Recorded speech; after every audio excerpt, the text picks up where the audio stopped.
तो आगामी 2024 के लोकसभा चुनाव से पहले भारतीय जनता पार्टी का राष्ट्रीय अधिवेशन हो रहा है। मुख्यमंत्री पुष्कर सिंह धामी उत्तराखंड से बतौर बड़े नेता के तौर पर उसमें शिरकत करने पहुंचे हैं। निश्चित तौर पर देश के सभी भारतीय जनता पार्टी शासित राज्यों के तमाम जनप्रतिनिधियों से बातचीत होगी, चिंतन मंथन होगा और आगामी 2024 को जीतने का मूल मंत्र दिया जाएगा।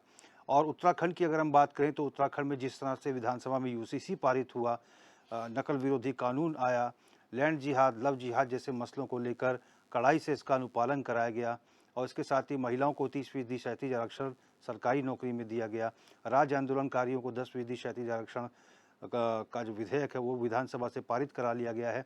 बहुत सारे ऐसे महत्वपूर्ण काम हैं जो सरकार की तरफ से वहाँ रखे जाएंगे और निश्चित तौर पर प्रधानमंत्री मोदी भी उत्तराखंड के किए गए कार्यों को, सरकार के किए गए कार्यों को रखेंगे। प्रदेशवार उपलब्धियां भी रखी जाएगी, आपस में समन्वय और सामंजस्य बनाने का भी प्रयास होगा और ऑफ द रिकॉर्ड हो सकता है मुख्यमंत्री पुष्कर सिंह धामी सभी बड़े नेताओं से मुलाकात करें, प्रधानमंत्री से अलग मुलाकात करें, क्योंकि प्रधानमंत्री निश्चित तौर पर उत्तराखंड को अब तवज्जो देते हैं और करीब आधे से पौन घंटा या एक घंटा मुख्यमंत्री को समय देते हैं। और संगठन के स्तर पर भारतीय जनता पार्टी लगातार काम कर रही है और एक सर्वे के अनुसार ये भी सामने आया है कि उत्तराखंड का भारतीय जनता पार्टी का संगठन पूरे देश में सबसे सक्रिय संगठन है। इसीलिए दीवार लेखन जैसे अभियान में बीजेपी प्रदेश अध्यक्ष महेंद्र भट्ट का जो फोटो है वो नमो ऐप पर रखा गया। तो आगामी 2024 के लोकसभा चुनाव में पार्टी उत्तराखंड की 5 लोकसभा सीटों पर किस तरह से फोकस करे, इसको लेकर भी निर्देश दिए जाएंगे। लेकिन कांग्रेस का कहना है कि बीजेपी के पास कुछ नहीं है, सिर्फ चरण वंदना करने दिल्ली गए हैं और इसके अलावा कुछ नहीं है। यही आज के विषय है, इसी पर हम तमाम चर्चा करेंगे। हमारे साथ सभी पैनलिस्ट जुड़ गए हैं। विशाल गुप्ता जी भारतीय जनता पार्टी के प्रदेश प्रवक्ता हैं, आशीष नौटियाल जी कांग्रेस के प्रदेश प्रवक्ता हैं, प्रेम पंचोली जी वरिष्ठ पत्रकार हैं, दीपक रावत जी यूकेडी प्रवक्ता हैं। सभी मेहमान हमारे साथ जुड़ चुके हैं। सभी मेहमानों का बहुत स्वागत करते हैं। सबसे पहले हम आशीष नौटियाल जी के पास जाएंगे। नौटियाल जी, कांग्रेस के लीडर्स हैं, वो कह रहे हैं कि बीजेपी का राष्ट्रीय अधिवेशन हो रहा है। निश्चित तौर पर तमाम बड़े राजनीतिक दलों के अधिवेशन होते हैं, कांग्रेस का भी हुआ है। अब चूंकि उपलब्धियां भी बताई जाएंगी, क्या क्या काम हुए हैं, सब डिस्कशन भी होगा। मुख्य प्रधानमंत्री कहेंगे देखिए उत्तराखंड ऐसा राज्य है, यूसीसी लेकर आया, ये तमाम बातें रखी जाएंगी। लेकिन कांग्रेस के लीडर्स कह रहे हैं कि बताने के लिए उत्तराखंड के पास कुछ है नहीं, सिर्फ चरण वंदना करने गए हैं, यानी चाटुकारिता करने गए हैं, सिर्फ दुआ सलाम करके उसके बाद लौट के चले जाएंगे। ऐसा क्यों लगता है आपको? देखिए, ये तो सच्चाई है। जो प्रधानमंत्री माननीय मोदी जी की चाटुकारिता करेगा, वही रह पाएगा, बाकी तो नहीं रह पाएँगे। आपने देखा होगा माननीय निशंक जी चाटुकारिता कम कर रहे थे, वो अपना एजुकेशन जो नया ने सिस्टम बना रहे थे, उसपे वो लोगों ने अपना नाम ज़्यादा फैलाया, माननीय मोदी जी का काम फैलाया, तो मोदी जी को बुरा लगा, उन्हें उत्तराखंड बैठा दिया। तो जो भी मोदी जी की चाटुकारिता नहीं करेगा, बार-बार मोदी, मोदी नहीं कहेगा, वो नहीं चल पाएगा। आज आप देखिए रेलवे के सारे उद्घाटन माननीय मोदी जी करते हैं। हमें नाम ही नहीं पता कि रेलवे मंत्री कौन है, जनता को यही नहीं पता, सबको पता है मोदी जी हैं जो झंडे लेके खड़े होते हैं, मोदी जी हैं जो उद्घाटन करते हैं। एक ही नेता है देश के अंदर, वो भी माननीय नरेंद्र मोदी, इनके अलावा कोई नेता शायद पैदा ही नहीं हुआ। तो ये तो सच्चाई है, चाटुकारिता तो करनी पड़ेगी अगर भारतीय जनता पार्टी में आपको मुख्यमंत्री बना रहना है। और जिस दिन आप चाटुकारिता बंद करेंगे, आप मुख्यमंत्री नहीं रह पाएँगे। दूसरा देखिए, मोदी जी की नज़र भी नहीं जाती है, धामी जी की नज़र भी नहीं जाती है। उत्तराखंड में कई ज्वलंत मुद्दे हैं। आज दिन में हम एक डिबेट में बैठे थे जिसमें चमोली जिले में आज भी लोग सड़कों की माँग को लेकर हड़ताल पर हैं, भूख हड़ताल पर हैं कि हमारे गाँव से सड़क बनाई जाए, गाँव की सड़क बनाई जाए। पर हमारे ये लोग देख शासन प्रशासन देख नहीं रहा है, उल्टा उनको उठाने का काम कर रहा है, उनको हटाने का काम कर रहा है। लेकिन आज इतने करोड़ों की सड़क योजना का उद्घाटन होता है, लेकिन उनको सड़क नहीं मिलती। यहाँ क्या है, ये पर्ची उछालते हैं, किसके नाम की पर्ची उछलेगी, कौन-सी सड़क बनानी है। वो सड़क बनेगी जो आप बोलेंगे ये सड़क बनानी है, वो जी। सड़क नहीं बनेगी। 6,500 सड़कों की बात कर रहे हैं कि 6,500 सड़कें बननी है। अगर उसमें वो सड़क नहीं है जो जो जनता कह रही है। ये सड़क ये सोचेंगे कि सड़क को बनाने से हमें पैसा ज़्यादा मिलेगा, कमीशन ज़्यादा मिलेगा, खर्चा कम आएगा, कमीशन ज़्यादा मिलेगा, वो सड़कें निश्चित बनेगी। पर जो सड़कें जनता की माँग है, वो सड़कें नहीं बनेगी, वोट बैंक वाली नहीं मिलेगी। जहाँ वोट बैंक को लगता है कम है, 10 वोट है, 20 वोट है, उसके बहाने क्यों करोड़ों रुपए बर्बाद करना? इससे बड़े इन करोड़ों रुपए से कमीशन खाएँगे, वहाँ सड़कों को बनाने का काम करेंगे। आज यूसीसी कानून की आप बात कर रहे हैं, यूसीसी कानून के ऊपर कोई प्रतिक्रिया नहीं आई, कुछ नहीं हुआ। ये खुद ही ढोल पीटते रह रहे हैं कि हमने कर दिया, कर दिया, कर दिया। अरे जनता भू कानून के लिए आपके आगे पीछे घूम रही है। उत्तराखंड देखिए कितना त्रस्त है। उपनल कर्मचारियों को आप किस तरह धक्के मार रहे हैं, किस तरह मारने का काम कर रहे हैं। आज उपनल कर्मचारी दून हॉस्पिटल जैसी जगह, जहां कर्मचारी होना ही होना चाहिए, क्योंकि लोगों की जिंदगी का सवाल है, वहाँ कर्मचारी नहीं है। हड़ताल में एकता विहार में बैठा दिए, कोने में बैठा रखे हैं, जिनको हड़ताल करनी है करो, वहाँ बैठे रहो, उन्हें कोई पूछने और देखने वाला नहीं है। उपनल कर्मचारी हड़ताल में है, पेंशनर सारे हड़ताल में आपके घेराव कर रहे हैं, सारे आंगनबाड़ी कार्यकर्ती आपका घेराव कर रही हैं। कौन आपसे खुश है? कोई एक तबका ऐसा नहीं है जो इनसे खुश हो। किसानों को देखो, किसानों का क्या हाल बना दिया। अभी आप अपने चैनल के माध्यम से दिखा रहे थे कि एक मोदी जी हैं, जो पुष्कर सिंह धामी जी को 1-1 घंटे मिलने का समय देते हैं। लेकिन आज इतनी मात्रा में किसान उनसे मिलना चाह रहा है इतने लंबे समय से, पर वो कहते हैं मोदी जी जैसा इतना बड़ा आदमी जो भगवान बन चुके हैं, उन पे समय नहीं है, वो किसानों से नहीं मिल सकते, क्योंकि किसान तो खाली अन्नदाता है। सबसे बड़े प्रभु तो ये हैं, सारे प्रभु से ऊपर बन के बैठे हैं हमारे माननीय मोदी जी। ये किसी से नहीं मिलेंगे, ये उससे मिलेंगे जहां सौदेबाजी होगी, जहां किसको तोड़ना है, किसको लाना है, कितने पैसे देने हैं, उस तरीके के षड्यंत्रकारी लोग हैं, बड़े बड़े षड्यंत्रों मिलेंगे। मेन जनता की जरूरत के लिए इनको मिलने की जरूरत नहीं है। तो बड़ी तानाशाही चल रही है देश के अंदर इसका। और ये ठीक है, अपना इनका मीटिंग है, होनी चाहिए, मीटिंग सब करते हैं। अब मीटिंग में क्या होगा, यही सब कुछ होना है कि उत्तराखंड में कौन कौन से नेता और तोड़े जाएं, उन नेताओं से क्या बार्गेनिंग चल रही है, किसको सांसद का टिकट देना है, किसको विधायक का देना है, किसको पैसे देने हैं, ये सब काम होंगे। ये यही इनका काम है, तोड़ फोड़ की राजनीति करो और जनता का जो हो, आप तो खुश है, आपकी पार्टी चल रही है, इसके अलावा कुछ नहीं। विशाल गुप्ता जी बहुत कुछ कह गए यहाँ पर आशीष नौटियाल जी। साम दाम दंड भेद जोड़ो तोड़ो की राजनीति, सीएम धामी चाटुकारिता करने गए हैं। जवाब दीजिए आप। कांग्रेस पार्टी का काम लगातार जब वो 1947 से सरकारों में थी, उस समय का देश 2014 तक और 2014 के बाद का देश, ये जनता जानती है। ये तो इनका काम तो आरोप लगाना है, भ्रष्टाचार करना है, घोटाला करना है। बफौर जैसे घोटालों में इनके नाम, आज भी ये जमानत पे रिहा है इनके नेता। इतनी स्थिति बुरी होने के बाद भी इनकी जवान निकल रही है, बोला जा रहा है, आरोप लगाया जा रहा है। मोदी सरकार ने इतना काम कर दिया, इतना काम कर दिया, इतनी उपलब्धियों के साथ जनता के बीच में 2024 के चुनाव में जा रही है। कोई और 10 काम गारंटी गिना के भी साथ दो, क्या क्या कर अरे दिया। मैंने आपके बीच में नहीं बोला ना आशीष जी, तो कोई बात सुनो नहीं, ना 10 मेरी काम बात, गिना भी दो, मेरी बात सुनो पहले आप, गिना देना साथ साथ, पहले मेरी बात सुनिए आप। गिना देना, कौन सा परेशानी है रोहित जी इसमें? पहले समझाइए बता इनको। देना नौटियाल 10 जी, काम। मैंने सुना ना इनकी पूरी नौटियाल बात। जी ये ओपनिंग तो कोई कमेंट बात है। नहीं, 10 काम बता देना, क्या दिक्कत है आपको? ठीक है, अब आप बताएंगे। बताइए ना बाद में, कौन मना कर रहा है आपको? चलो बता देना, ये भी सवाल है, जनता सुन हमने लेगी। आपकी बात पूरी सुनी तो आप भी सुनो हमारी बात।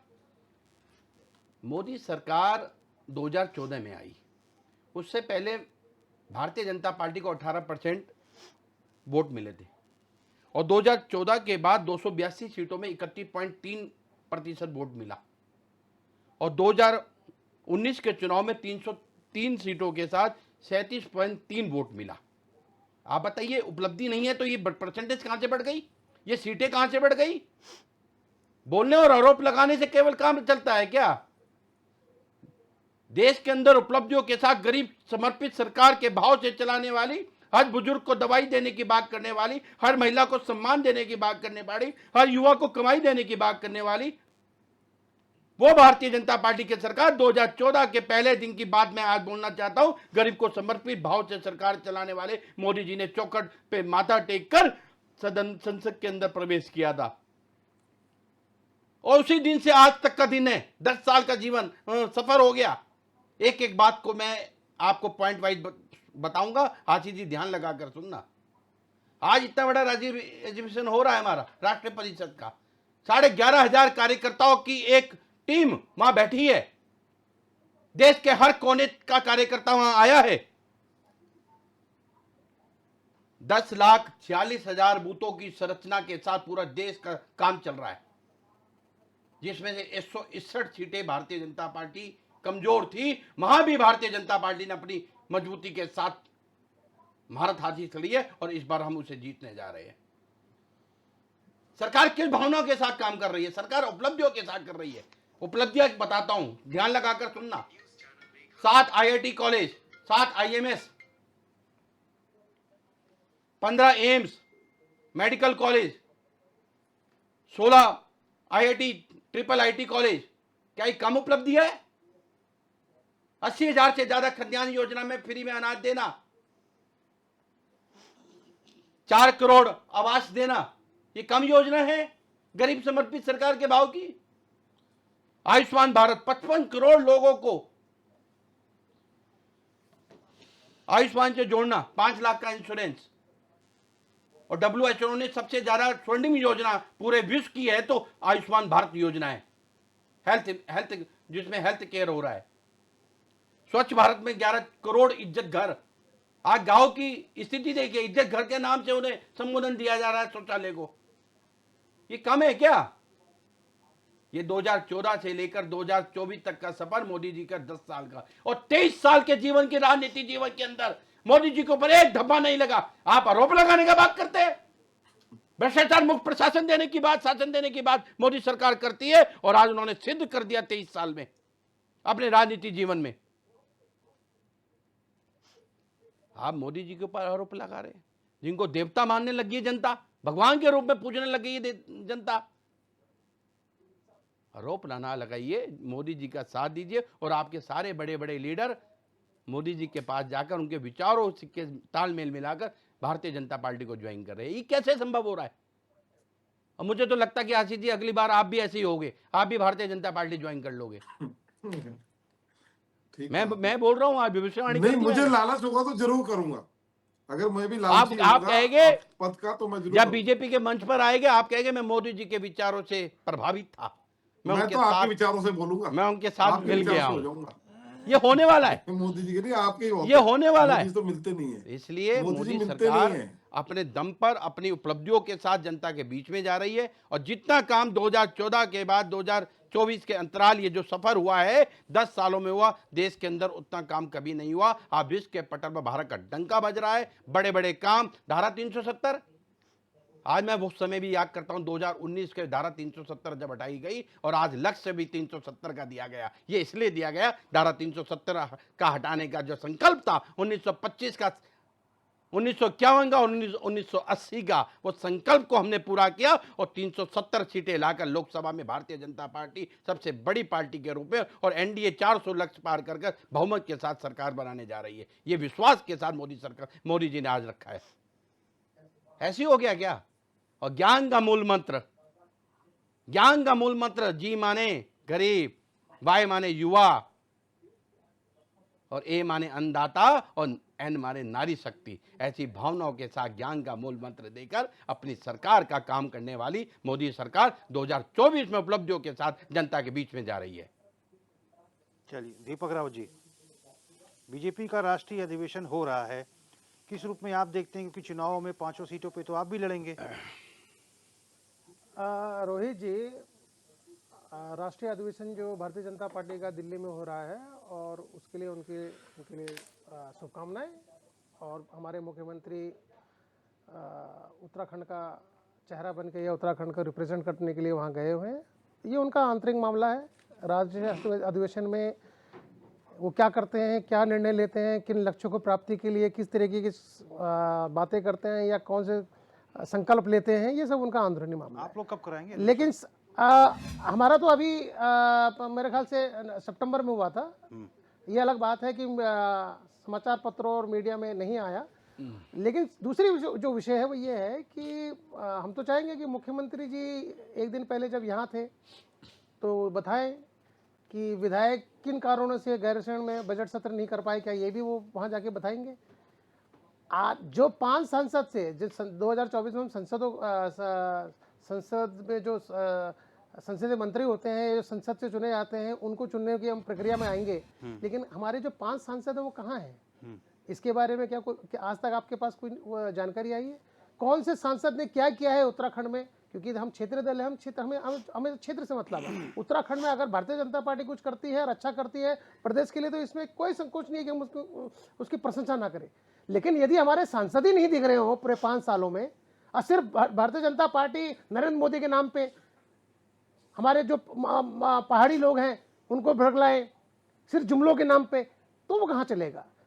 ये सच भी कहीं किसी से छुपा नहीं है कि ये पहाड़ी प्रदेश है, और पहाड़ी प्रदेश में भारतीय जनता पार्टी के विधायक और कांग्रेस के विधायक और समस्त विधायक पहाड़ चढ़ने से गुरेज कर रहे हैं, घुटनों में दर्द हो रहा है, उनके सांसें फूलने लग जाती है उनकी। ये पहला प्रदेश होगा जहां के विधायक लिख के दे रहे हो कि हम नहीं लड़े, हम नहीं जा सकते, गैरसैंण जाने हमारे बस का नहीं है। गैरसैंण को अस्थायी राजधानी या ग्रीष्मकालीन राजधानी किसने बनाया रोहित जी? उत्तराखंड क्रांति दल ने। उत्तराखंड क्रांति दल ने तो उसको पूर्णतः राजधानी बनाने की बात करी। नहीं, सीएम साहब ने कहा है कि बहुत सारे विधायक हैं जो अस्वस्थ हैं। यही तो अब पिछली बार क्या हुआ था?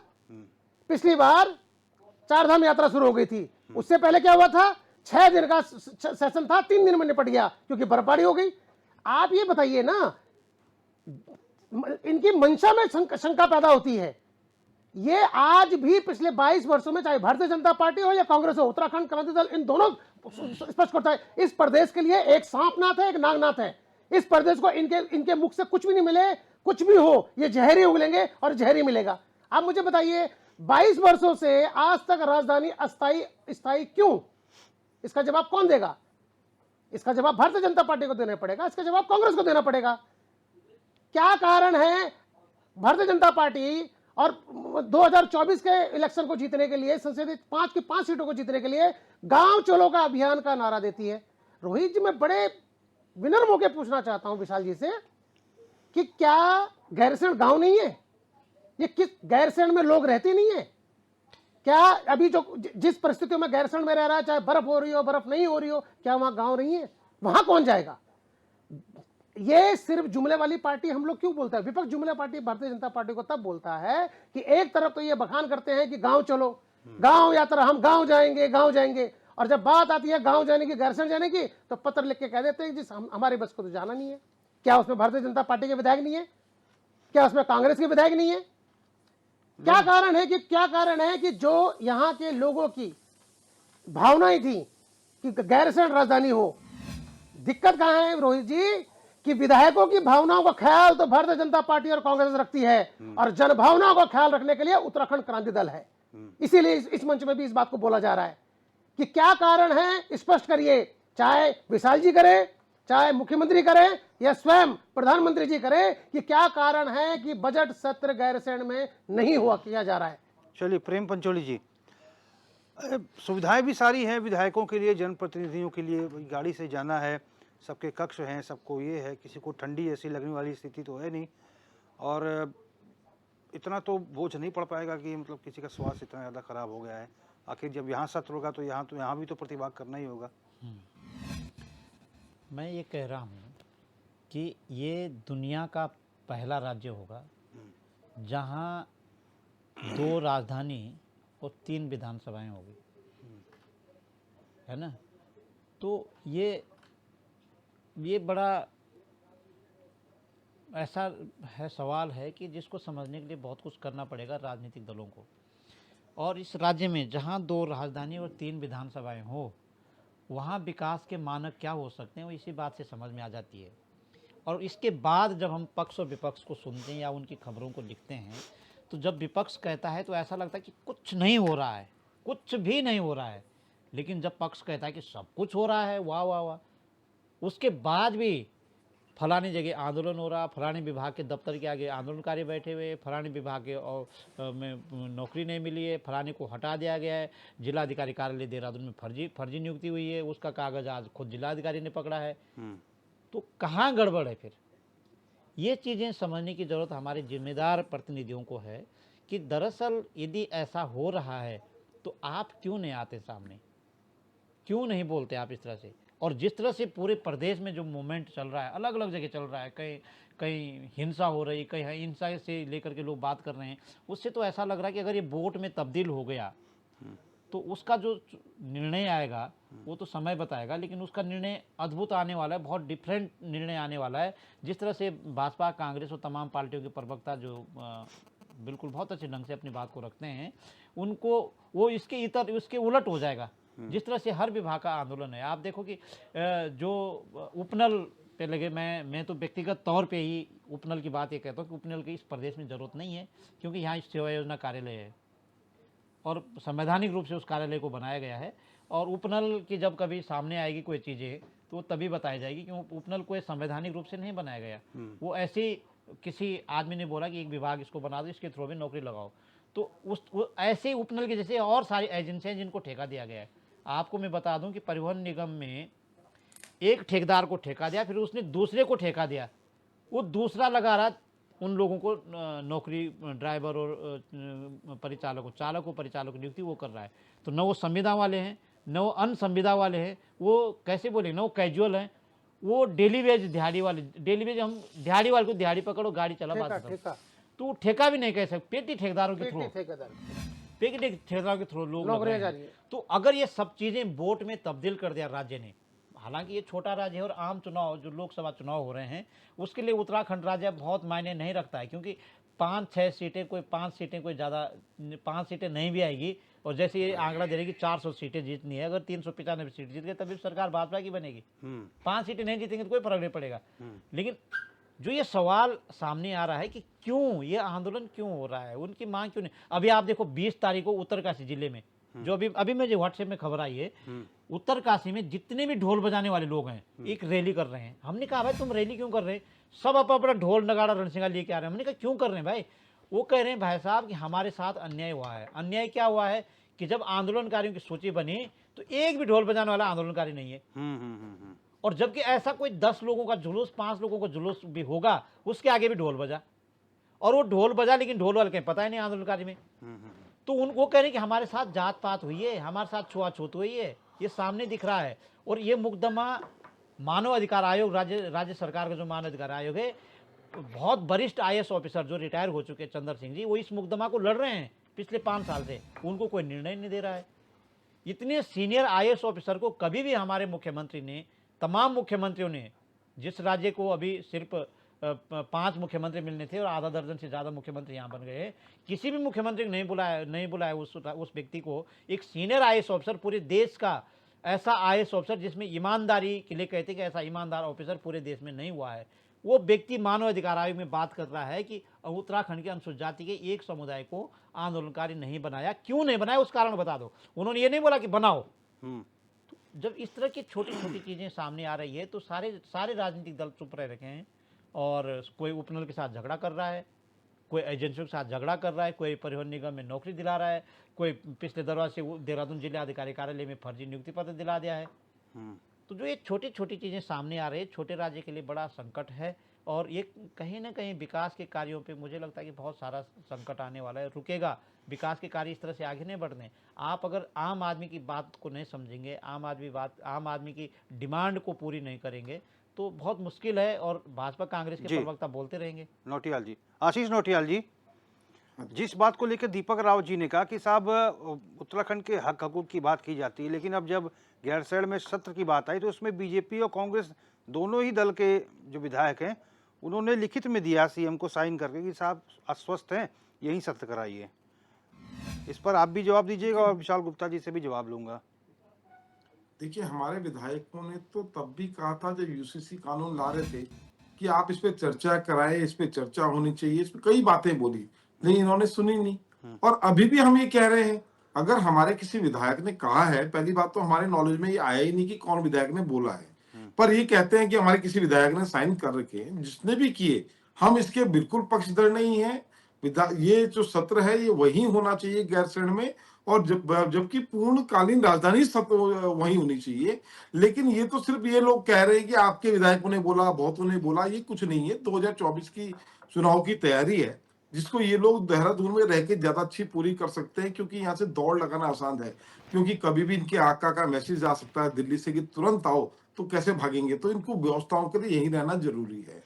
दूसरा, मैं अभी आपको कहना चाहूंगा, मेरे भाई गुप्ता जी ने मुझे बात बताई भी थोड़ी देर पहले कि 2014 से पहले, तो 2014 से पहले मैंने भी सोचा कि वाकई किस तरह लोग रहते होंगे, खाते होंगे, बड़ा मुश्किल जीवन रहा होगा।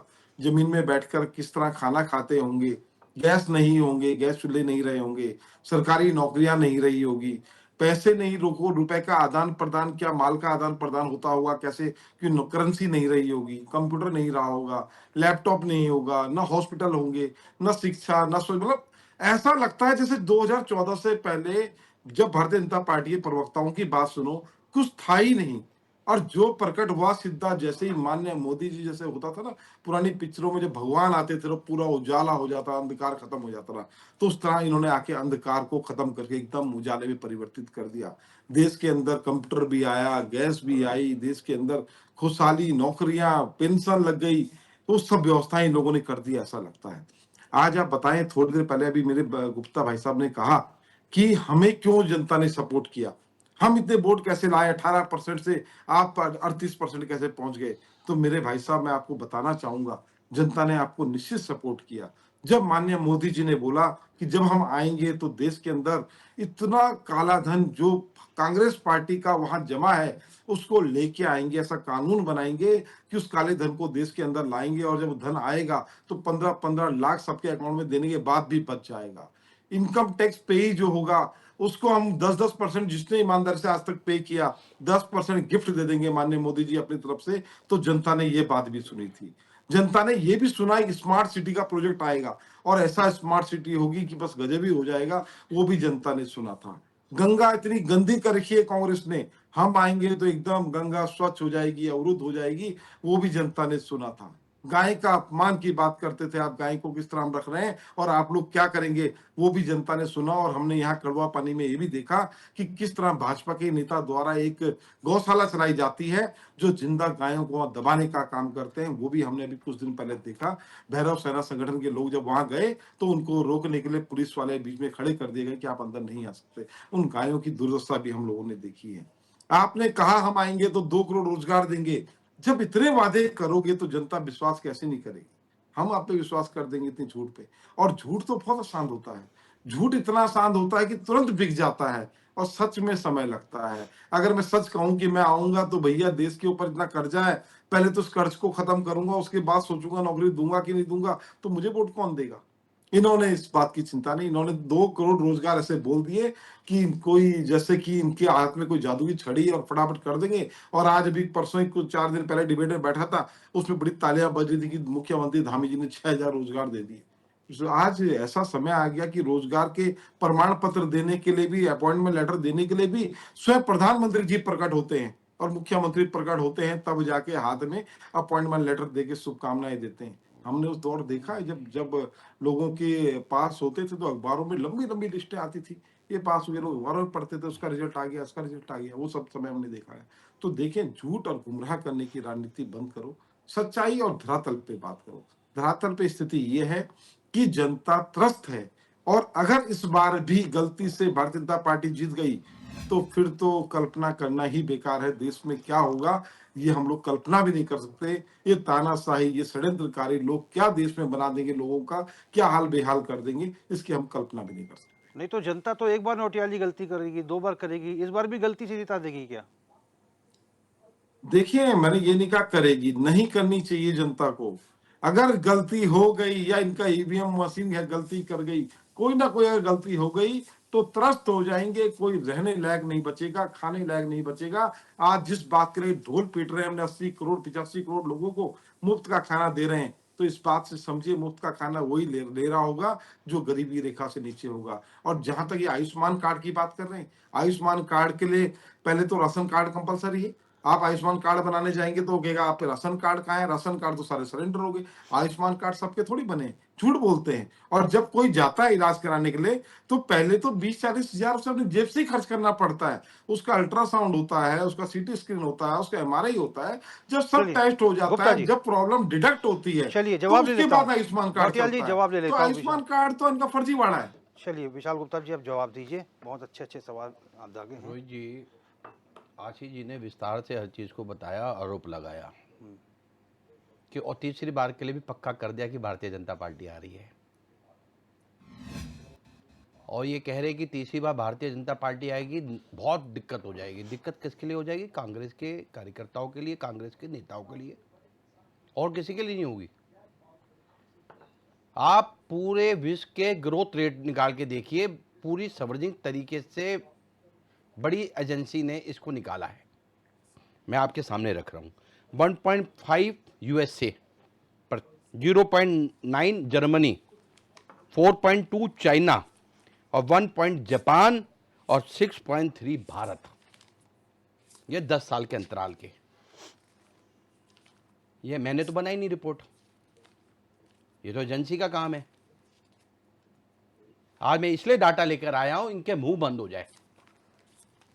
कांग्रेस पार्टी केवल अपने गिरमान में झांक के नहीं देख रही कि हमारे 10 साल का सफर, मनमोहन सिंह जी का 2G स्पेक्ट्रम घोटाला, कितने घोटाले, पताल के नीचे भी घोटाला, आकाश के ऊपर भी घोटाला, कहां घोटाले करे। जनता तराई तराई कर गई। उसके बाद तराई तराई के बाद 2014 में फरिश्ता आ गया और देश का प्रधानमंत्री मोदी, एक चाय बेचने वाला, एक गरीबी के जीवन को जीने वाला व्यक्ति मोदी प्रधानमंत्री बन गया। लेकिन पेट में तो दर्द होना ही है। एक गरीब का बच्चा प्रधानमंत्री बन गया, चाय बेचने वाला प्रधानमंत्री बन गया, जिसकी मां दूसरों के घर में बर्तन साफ करने जाती थी, उसका बच्चा प्रधानमंत्री बन गया। पेट में तो दर्द होना ही है। और आने वाले समय पे जब मोदी आ जाएगा, भारतीय जनता पार्टी आ जाएगी, एनडीए आ जाएगा, तो जितने बचे हैं कांग्रेस के लोग, उन्हें दुखी हो जाएगी, उनके पेट में दर्द शुरू हो जाएगा। आज स्थिति यह है। उपलब्धियों के साथ हम जा रहे हैं। भारतीय जनता पार्टी 2014 से लेकर 2024 तक के 10 साल के सफर में अनेक काम ऐसे हो गए, इतनी उपलब्धियों के भरे हो गए कि आप कल्पना नहीं कर सकते। मैं आपको बताता हूं, 2014 से 2019 का सफर, केवल गरीब को समर्पित भाव से सरकार चलाना। 2019 से 2024 का सफर, देश की जटिलताओं को खत्म करना, धारा 370 हटाना, 3 तलाक का कानून लाना और राम मंदिर का भव्य निर्माण करना, रामलला को टेंट से उठाकर भव्य मंदिर में ले जाना, उनको स्थापित करना, उनकी प्राण प्रतिष्ठा करना। और आने वाला समय विकसित भारत का है, जो विकसित भारत 2047 में हमारा भारत विकसित भारत दिखे। ऐसे भावनाओं के साथ आने वाला 5 साल आने वाले। मैं आपके चैनल के माध्यम के विश्वास के साथ कह रहा हूं इस शब्द को। और मैं जीतने के बाद जब आपके चैनल में बैठूंगा, मैं आपसे इनसे ही, आशीष जी से पूछूंगा, अब क्या हुआ। बम्पर सीटों के साथ जनता इनको जिताने वाली है, भारतीय जनता पार्टी के नेताओं को, कार्यकर्ताओं को। क्यों? केवल मोदी जी, भारतीय जनता पार्टी की योजनाएं, भारतीय जनता पार्टी का विजन, भारतीय जनता पार्टी की सोच, 1925 राष्ट्रीय स्वयंसेवक संघ की, 1951 जनसंघ की, 1980 भारतीय जनता पार्टी की। एक ही सोच, एक ही सिद्धांत, एक ही ध्येय, एक ही विजन और एक ही संकल्प। प्रथम राष्ट्र, द्वितीय संगठन और तृतीय स्वयं। ऐसी भावनाओं के साथ चलने वाली भारतीय जनता पार्टी, जिसके पंच निष्ठाओं के साथ हम काम करते हैं। पहले निष्ठा में राष्ट्रवाद आता है, लोकतंत्र आता है, गांधीवादी दृष्टिकोण आता है, शोषण मुक्त समाज आता है और सर्वधर्म सद्भाव आता है। सबका साथ, सबका विकास, सबका विश्वास और सबका प्रयास के नारे के साथ हर गरीब को योजनाओं के साथ जोड़ने वाली भारतीय जनता। कोई क्या हमने जाति को देखकर योजनाएं बनाई? 80 करोड़ जो राशन दे रहे हैं, हम क्या जाति को देखकर दे रहे हैं कि हिंदू को देना है, मुस्लिम को देना है, सिख को देना है, ईसाई को देना है, पारसी को देना है? देश के 140 करोड़ लोगों को देने की इच्छा रखने वाली भारतीय जनता पार्टी, जिसमें आवास योजना, उज्ज्वला योजना, पेंशन योजना, अनेक ऐसी योजनाएं, किसानों को 6,000 रुपए की योजना लाभान्वित करना, किसानों के लिए एमएसपी को दुगना करने के संकल्प के साथ काम करना, उनको नीम कोटेड यूरिया देना, कम है क्या? आज जनता इसलिए उनको पूछ रही है, जनता इसलिए उनको भगवान के रूप में देख रही है कि उन्होंने अच्छा काम किया, नेक काम किया, नेक विचारों के साथ काम किया। नेक विचारों के साथ आज मोदी जी काम कर रहे हैं। आने वाले 2024 में फिर चुनकर आने वाले और देश का जो भाग्य है उज्जवल होने वाला है। और विश्व के पटल पर स्वामी विवेकानंद जी ने शिकागो में कहा कि जैसे ऊंचा किया था, ऐसे मोदी जी विश्व के पटल पर भारत का डंका बजाने वाले हैं। दीपक रावत जी, इसमें तो कोई दो राय नहीं है कि प्रधानमंत्री मोदी के नेतृत्व में विश्व की छवि जो है, पूरे देश की छवि जो है विश्व में बहुत अच्छी हुई है। और हालांकि कांग्रेस की अगर हम बात करें तो मुझे एक वाकया याद आ रहा है कि जब कांग्रेस के राष्ट्रीय अध्यक्ष मल्लिकार्जुन खड़गे जब देहरादून आए थे बन्नू स्कूल में, उन्होंने एक बात कही थी कि अब ऐसा प्रतीत होने लगा है कि आने वाले समय में बीजेपी ये चुनावी व्यवस्था को ही समाप्त कर देगी। आपने सुना था उनका भाषण? हाँ रोहित जी, मैंने भी सुना था। और एक तरीके से कांग्रेस जो है वो ये कहना चाह रही थी कि आने वाले समय में शायद एक ही पार्टी राज्य करे और ना ही चुनाव की कोई व्यवस्था होगी, चुनाव की कोई प्रक्रिया होगी। निर्विरोध रूप से कह दिया जाएगा कि फलाना फलाना जो भी है वो इस देश को प्रधानमंत्री बनेगा या उस मंत्रिमंडल का निर्माण करेगा, इस तरह की कोई व्यवस्था की बात वो कह रहे थे। रोहित जी, मेरी जो वो है चिंता है वो क्योंकि उत्तराखंड क्रांति दल का मैं प्रवक्ता हूँ, तो मेरी चिंता उत्तराखंड से संबंधित है। निस्संदेह भारतीय जनता पार्टी के जो इस टाइम सबसे प्रमुख नेता है माननीय हमारे प्रधानमंत्री जी, उन्होंने बहुत से काम ऐसे किए हैं जो अच्छे गए राष्ट्रीय स्तर में और विश्व स्तर में मानने में, इसमें कोई संकोच नहीं है मानने में कि उन्होंने नहीं किए हैं। लेकिन देखिए एक चीज़ बताता हूँ, रूस और यूक्रेन का जब वॉर चल रहा था, जितने स्टूडेंट्स फंसे हुए थे, अब रूस से भी अच्छे संबंध थे, यूक्रेन से भी अच्छे संबंध थे। मतलब अपनी छवि का ऐसा इस्तेमाल किया उन्होंने कि दोनों जगह युद्ध को रुकवाया, कहा कि युद्ध रोको, पहले विद्यार्थियों को बाहर निकालो। रोहित जी, मैं तो विश्व पटल पर तो अच्छी छवि है, तभी तो युद्ध रुका। बिल्कुल मैं कह चुका हूँ कि राष्ट्रीय स्तर में और विश्व स्तर में बहुत से काम भारतीय जनता पार्टी ने के जो ओजस्वी नेता है, जो ये कहते हैं, और अब तो एक नया शब्द कर दिया है इन्होंने, आज गठित किया हुआ है, तो वो जो भारतीय जनता पार्टी के जो कहते हैं कि नरेंद्र मोदी जी ने किया, तो देखिए कोई भी प्रधानमंत्री होता, चाहे वो कांग्रेस का होता या कोई किसी और दल का होता, देश के लिए काम करता। निसंदेह अगर कहा जाए तो बहुत अच्छा काम किया है जो। नहीं, मेरा सवाल ये है ना दीपक रावत जी, कि इतनी स्वीकार्यता किसी की है कि प्रधानमंत्री मोदी को मध्यस्थता करने के लिए बुलाया जाता है? आप समझाइए दोनों लोग। नहीं, इससे पहले इतनी नहीं देखी है। इससे पहले हमने तो नहीं देखी कि इस तरह की कोई स्थिति हो, हमने तो नहीं देखा। देखिए, हमने भी अपने बाल अवस्था के बाद, किशोरावस्था के बाद जो हम आए हैं, तो ये इसमें हमने कभी किसी ऐसा कोई छवि देखी नहीं हमने कि विश्व में इस तरह का कोई छवि हो। इस चीज का भी तो लाभ बीजेपी को मिलेगा, मिलना चाहिए, मिलेगा, क्योंकि उनके पास चेहरा है। लेकिन समस्या क्या है रोहित जी, मैंने कहा हम क्षेत्रीय दल हैं, क्षेत्रीय दल की समस्या, हमारा जो जिस तरह से हमारा जो विजन है, हमारा जो एकमात्र लक्ष्य वो उत्तराखंड है। उत्तराखंड से संबंधित कोई भी चीज होगी, मैंने कहा ना, विधायकों की भावना मुख्यमंत्री देख रहे हैं, जन भावना को देखने के लिए उत्तराखंड क्रांति दल है। चाहे पहले भी था, इस प्रदेश बनने से पहले और इस प्रदेश बनने के बाद, और जब सत्ता में रहे ना रहे, लेकिन जन भावनाओं के जो एक तरह की जन भावनाओं से संबंधित कोई भी मुद्दा चीजों को कैश कराना बीजेपी जानती है। देखिए, अब सिलकेरा टनल का हादसा हुआ था, हाँ, देखिए सीएम धामी अभी भी उसको तमाम मंचों से बोलते हैं, बार बार रिपीट करते हैं, भूलने नहीं देते किसी को। अच्छा रोहित जी, मुझे एक बात बताइए, मैं आप ही के बड़े, मैं किसी की वकालत नहीं कर रहा, मैं बता रहा कि उनके राजनीति करने के स्टाइल। विनम्र जी, मैं देखिए बहुत विनम्र होकर मैं एक बात बताना चाहता हूँ रोहित जी, आज के आपके संचालन जो चल रहा है प्रोग्राम, 6 तारीख को भारतीय जनता पार्टी बिल लाती है यूसीसी की, पूरे विश्व के जान जाता है कि कोई यूसीसी बिल करके आ रहा है, और जिसे उत्तराखंड ला रहा है, और समाचार पत्रों ने प्रमुखता से छापा, चाहे वो इलेक्ट्रॉनिक मीडिया हो, डिजिटल मीडिया हो या प्रिंट मीडिया हो।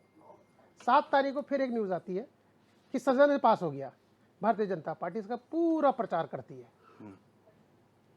पूरा विश्व फिर ध्यान से देखता है कि जो यूसीसी बिल 6 तारीख को आया था वो 7 तारीख को पास हो गया, पूरा संपूर्ण समाचार पत्र इसको छापता है। 8 तारीख को क्या हुआ, मेरे इस प्रदेश के ऊपर कलंक लगा, पहला हिंसा का इतना बड़ा, क्या ये रोका नहीं जा सकता था? सरकारी मिशनरी की वजह से ये सारी समस्या आई, सूचना तंत्र इनका पूरा बिखर गया। 8 तारीख को संपूर्ण विश्व ने देखा कि उत्तराखंड में एक हिंसा हुई पहली बार पिछले 22 वर्षों में। तो इसे ये कलंक किसके ऊपर है? यूसीसी से जोड़ के देख रहे हैं? नहीं, ये कलंक किसके ऊपर आया? उत्तराखंड के ऊपर आया। यूसीसी में नहीं देख रहा हूं मैं, ये कह रहा हूं कि 3 दिन की जो हेडलाइंस पूरे विश्व की बनी, समाचार पत्र पूरे भारत के समाचार पत्रों की बनी, जो मीडिया के print media, electronic media, digital media में आया, तीनों प्रदेश छाया रहा। 2 दिन तक तो ये यूसीसी की बात करते रहे, और 8 तारीख को क्या हुआ? क्या ये रोका नहीं जा सकता था? क्या ये इस चीज को सही ढंग से समझाया नहीं जा सकता था या सुलझाया नहीं जा सकता था? किसके फेल रहा है? मेरा प्रदेश अगर बदनाम हुआ तो किसकी वजह से हुआ? भारतीय जनता पार्टी की वजह से। प्रेम पंचोली जी, यहाँ बात हो रही है यूसीसी जैसे मसले को, सिलकियारा जैसे मसले को भारतीय जनता पार्टी ऑपरेशन में सफल भी रही, भारतीय जनता पार्टी ने उसको अब प्रसारित भी लगातार किया है। चाहे रूस और यूक्रेन का वॉर रहा हो, सुरक्षित स्टूडेंट्स को बाहर निकाला गया, ये बात हो रही है कि एक विश्व में भारतीय जनता पार्टी की एक छवि बढ़िया, पीएम मोदी की छवि बढ़िया हुई है। तो ये इन चीज़ों का लाभ भी तो चुनाव में बीजेपी को मिल ही रहा है। बीजेपी को मिल रहा है, लेकिन इसमें कोई दो राय नहीं है कि इंदिरा गांधी के बाद यदि हमारे देश में कोई कूटनीतिक समझ वाला व्यक्ति आया है तो मोदी जी आए हैं।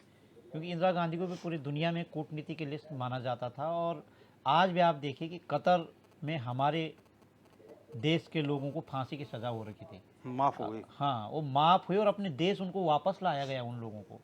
तो ये अचीवमेंट कम नहीं है, इसको देश नहीं भूल सकता। लेकिन जब हम देश के अंदर की बात करते हैं तो क्या वजह है कि जो विपक्षी दल हैं वो दिन प्रतिदिन वापस कमज़ोर होते जा रहे हैं।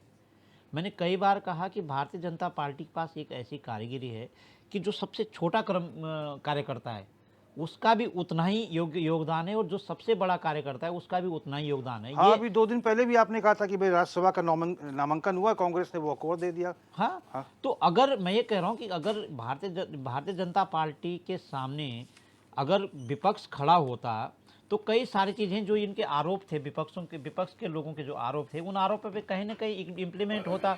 और ये स्वस्थ लोकतंत्र नहीं है। जैसे पिछले दिनों हमारे देश प्रदेश से राज्यसभा के लिए एक ही व्यक्ति का नाम और सबने यस पे यस कर दिया है। ये स्वस्थ लोकतंत्र नहीं है। स्वस्थ लोकतंत्र की भाषा हम वो कहते हैं कि कम से कम पक्ष विपक्ष सामने तो आए हैं। बोलने से नहीं होगा, आपको विपक्ष में रहते हुए भी कुछ विपक्ष वाले काम करके दिखाने पड़ेंगे, है ना। जैसे आपने अभी पूछा कि सिलक्यारा वाला, तो विपक्ष के लोगों का काम ये नहीं था कि सिलक्यारा में कुछ नहीं हो रहा, बंद हो गया, खत्म हो गया। सिलक्यारा में क्या छूट रहा है, क्या दिक्कत है, क्या अच्छा हुआ है, अगर वो अच्छा का भी प्रचार करते तो जो हमारे रिपोर्टर्स वहाँ से खबर लाते वो बाइट में ज़रूर उनका नाम लिखते। किसी ने विपक्ष के आदमी ने कभी ये बोला ही नहीं है कि हमारे मुख्यमंत्री डोजर के सामने या किसी मशीन के सामने खड़े हैं। बोलते कि ये हिम्मत वाला काम है और हम अपने मुख्यमंत्री का साथ देंगे। अगर सिलक्यारा में 41 लोगों की जान खतरे में है तो मैं विपक्ष का व्यक्ति हूं, मैं बिल्कुल कंधा मिला रहा हूं मुख्यमंत्री के साथ।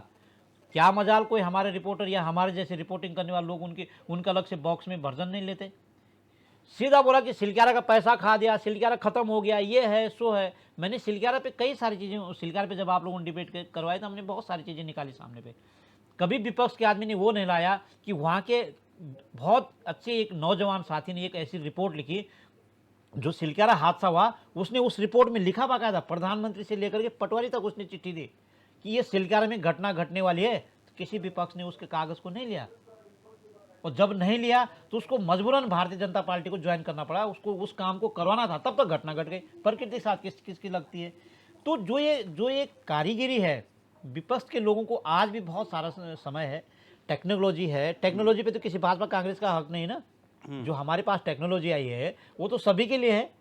आप कोई झोपड़ी में रहता है वो भी टेक्नोलॉजी का इस्तेमाल करता है। नहीं, कांग्रेस का भी वॉर रूम तैयार हो गया चुनाव हाँ, मैं वही कह रहा हूँ, तो टेक्नोलॉजी का इस्तेमाल करें। हमने कई बार बोला कि जब चुनाव होते हैं क्यों लाइन पे लग रहे हो। जो हमारा जो परंपरागत जो चुनाव देने का तरीका है, मशीनें बदल गए, सब कुछ हो गए, कागज नहीं, सीधा बटन दबा रहे। क्या हम अपने घर पे बटन नहीं दबा सकते हैं इस एंड्रॉयड में? ऐसा कोई विपक्ष ने कभी कोई बोला है और तैयार करके दिया है, तैयार करके दिया कि लो ऐसा हो सकता है, वोट ऐसे दिया जा सकता है। क्योंकि आज जमाना, अगर आप विपक्ष में हैं, आप विरोध में हैं, आज जमाना करके दिखाने का है। अभी आप और हम बैठे नहीं यहाँ पे, तो कभी जमाना ये था कि भाई टेलीविजन खुलेगा तब बटन दबाएंगे, फलाना चैनल पे आएगा। लेकिन आज हमारी डिबेट को सोशल मीडिया के इस प्लेटफॉर्म पे अमेरिका में भी लोग देख रहे हैं, दूसरे देशों में भी लोग देख रहे हैं। तो मैं ये कहना चाहता हूँ विपक्ष को मजबूती के लिए टेक्नोलॉजी का और इस्तेमाल करने की ज़रूरत है।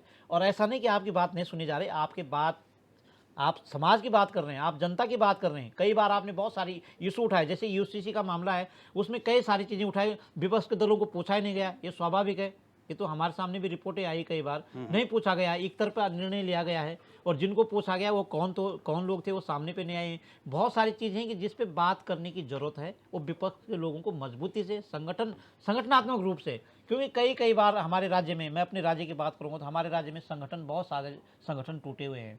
राजनीतिक दलों के जो विरोध में प्रतिशोध के जो संगठन है वो टूटे हुए हैं। और उन टूटने के कारण से क्या हो रहा है कि घाटा प्रदेश के जनता का हो रहा है। अच्छा हो कि वो यूनाइटेड हो रह करके, मुद्दों पे रह करके। अब आप देखिए ना, उत्तराखंड में पावर प्रोजेक्ट शुरू हो रहे हैं और इस प्रदेश का नाम जो है ऊर्जा प्रदेश रख दिया है। कभी विपक्ष ने नहीं बोला कि ऊर्जा प्रदेश कैसे बनाया जाए, सीधा विरोध। तो वो कैसा हो, विकास कैसे हो, विकास की धारा कैसे हो, विकास की दिशा और दशा कैसे हो, उस पर बातचीत करने की जरूरत है। और मुझे लगता है कि विपक्ष को सुना जाना चाहिए और इस चुनाव में पता चलेगा, क्योंकि विपक्ष के लोग मजबूती से काम कर रहे हैं, इसमें कोई दो राय नहीं है। हम यहाँ से कितनी बातचीत करें, लेकिन जिस तरह से जो इंटरनल नौटियाल खबरें जी। आ रही है वो अच्छा काम कर रही है और उनको सुना जाएगा इस बार। नौटियाल जी, कुछ थोड़ी और मेहनत करने की आवश्यकता है, पंचोली जी कह रहे हैं, और इस पर अगर कांग्रेस ने काम कर लिया तो कांग्रेस की राह आसान है। Final comment sir. देखिए, सरकार बने ना बने इससे फर्क नहीं पड़ता। बात यह है कि आज सबसे पहले हमें सबको जो एक हमारा काम होना चाहिए, देशवासी और देश हित को सर्वप्रथम रखना चाहिए। चाहे आज कोई बात नहीं, जनता ने भारतीय जनता पार्टी को मौका दिया है, हम उनसे भी उम्मीद करते हैं। अगर हम गलत होते तो इन्हें गलत राय देते कि नहीं ऐसा ना करो, ऐसा करो कि जिससे लोग आपको हरा दें। हम तो हमेशा अच्छा ही बोलते हैं कि देखो, देश हित प्रथम है, देशवासियों का हित प्रथम है। इनको देखो, पैसों का खाना, पैसा पैसा पैसा पैसा किसका हुआ, इसको खरीद फरोख्त में ना लगा के जनता के कामों में लगाओ। और अगर हम जनता के हित की बात करेंगे, जनता के हित के लिए काम करेंगे, तो कोई जरूरत नहीं है कि हमें ही सत्ता में आना है। आप भी हैं, अच्छी बात है, पर निश्चित देश हित पे काम करो तो सब दुनिया आपके साथ होगी, सब साथ होंगे। और हम शुभकामनाएं देते हैं। आप अपना जब तक मौका मिला हुआ है तब तक तो आप देश हित के लिए अच्छे डिसीजन लो। ये खरीद फरोख्त का काम बंद करो और जनता हित में decision. Final comment Vishal Gupta ji. Bharatiya Janata party विकास के नारे के साथ काम करती है और विकास करेगी और विकास करती रहेगी, इस भावनाओं के साथ काम करती है। प्रदेश हित में भी बहुत काम हुए। अभी तक गढ़वाल के पर्यटन को बढ़ावा दिया गया था, चारों धाम की डेवलपमेंट था, हेमकुंड साहब का डेवलपमेंट था। अब जाकर मानस खंड श्रृंखला बनाकर कुमाऊं के भी छोटे छोटे मंदिरों को जोड़कर आदि क्लास जैसी जगह पे मोदी जी आकर पूरे विश्व के पटल पर कुमाऊं के क्षेत्र को ले गए। ऐसी भावनाओं के साथ भारतीय जनता पार्टी काम कर रही है और आने वाले समय पे उत्तराखंड का चौमुखी विकास होगा। पुष्कर सिंह धामी जी उसका नेतृत्व करेंगे और उत्तराखंड के दूरस्थ गांव तक भी विकास की किरण पहुंचेगी। ऐसी भावनाओं के साथ भारतीय जनता पार्टी सरकार काम कर रही है। दीपक रावत जी। देखिए, मैं पहले भी कह चुका हूँ, उत्तराखंड क्रांति दल की चिंता ये प्रदेश है, उसके बाद स्वयं। तो उसके अगर जो भी अगर अच्छा कार्य भारतीय जनता पार्टी करे, कांग्रेस करे, या उत्तराखंड क्रांति दल को अगर कभी मौका मिला उत्तराखंड क्रांति दल करे, प्रदेश हित में अगर कुछ होता है तो उसका हमेशा उत्तराखंड क्रांति दल स्वागत करेगा।